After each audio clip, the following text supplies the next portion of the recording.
Now, some people may not know there's a state election in South Australia early this year, and Victoria will go to the polls in November. Now, both of those states, and New South Wales and Queensland obviously, are going to host large numbers of these solar and wind turbine projects. I couldn't help thinking at the weekend what might have happened if the Victorian bushfires or the Queensland floods had happened where these things were actually sited. Joining me now is the Centre for Independent Studies Director of Energy Research, Aidan Morrison, who knows more about this stuff than anyone else. Aidan, thanks for talking to us again. I'll get to Chris Bowen in a moment and his delusion, but we saw those deadly fires in Victoria. Farmers there have been warning me for ages that they fear that these things, turbines, transmission lines and panels, could actually start bushfires of their own. I mean, God help us if that happens. Look, there's already been a number of turbine fires in Victoria, so this does happen. It's not an unknown event.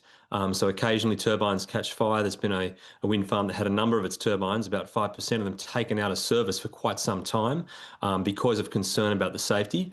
So I think overall, in the long term, it's a question of when but not if, and what do they contribute. I know a lot of farmers are concerned about how little setback there is around wind turbines as well, to try to make sure that if a fire starts, it doesn't spread very far. So yeah, I think farmers are right to be concerned about this, the aerial firefighting implications, inability to move machinery or drive trucks underneath large transmission lines. There are huge concerns that they have in terms of the fire safety of their regions. And when you look at the size of some of these projects, I mean, I'm sure you're aware of it, but, you know, just off the Hume Highway going north from Melbourne up near Wangaratta, there's a massive solar farm. And I went west in Victoria the other day, went past one of the biggest turbine sites I'd ever seen. If a fire gets into there, I mean, it's bad enough when it gets into dry bush. I can only imagine what happens when it starts igniting a massive solar farm. Yeah, that's right. And there's a lot of requirements now, and some solar farms in Victoria were shut down because they hadn't kept the grass neatly trimmed. If you do keep the grass very trimmed, hopefully the fire is cool and doesn't do too much damage. But this is just starting to happen quite frequently at scale. In New South Wales, there's been a couple of solar farms that have had grass fires go underneath them. Still not clear exactly how much damage was done to the main solar panels over there. But a hot fire, you're right, similar with like bad hail. We don't know, because we haven't rolled this stuff out at the scale that it's been done at the moment, just what the implication might be if we do get a worse disaster and this has breaks up the integrity of the solar panels. So huge concern from rural communities for that, I know. Aidan, let's talk about the delusional Chris Bowen. He's gone out and claimed he's going to try and negotiate with big emitters like Saudi Arabia at COP31. Asked how that would be achieved, Bowen said, quote, engagement, engagement, engagement. Aidan, I mean, seriously, Bowen, I mean, he's kidding himself, isn't he?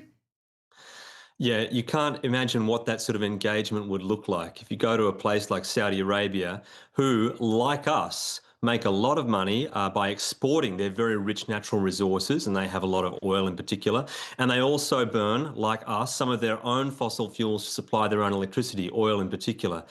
But the reality is that you can't remove fossil fuels from the system unless you find a good substitute and a good alternative. And Saudi Arabia would probably say to Chris Bowen, look, we're actually investigating nuclear to reduce our own consumption of some of those fossil fuels. Why don't you do the same? Or how's that renewable project of yours going? So I just can't imagine how that negotiation plays out. But the reality is that even aside from electricity, there's just no way to phase out fossil fuels without a catastrophic living standard collapse.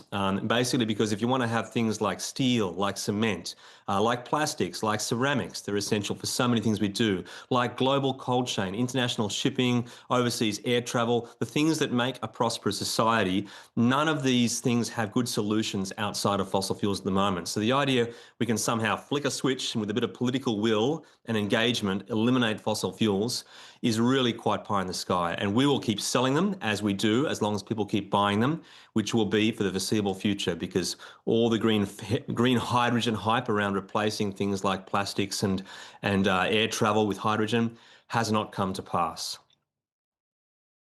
Reality spoken well, Aidan Morrison. Thank you very much for joining us, and I'd love to be a fly on the wall when Chris Bowen has that conversation.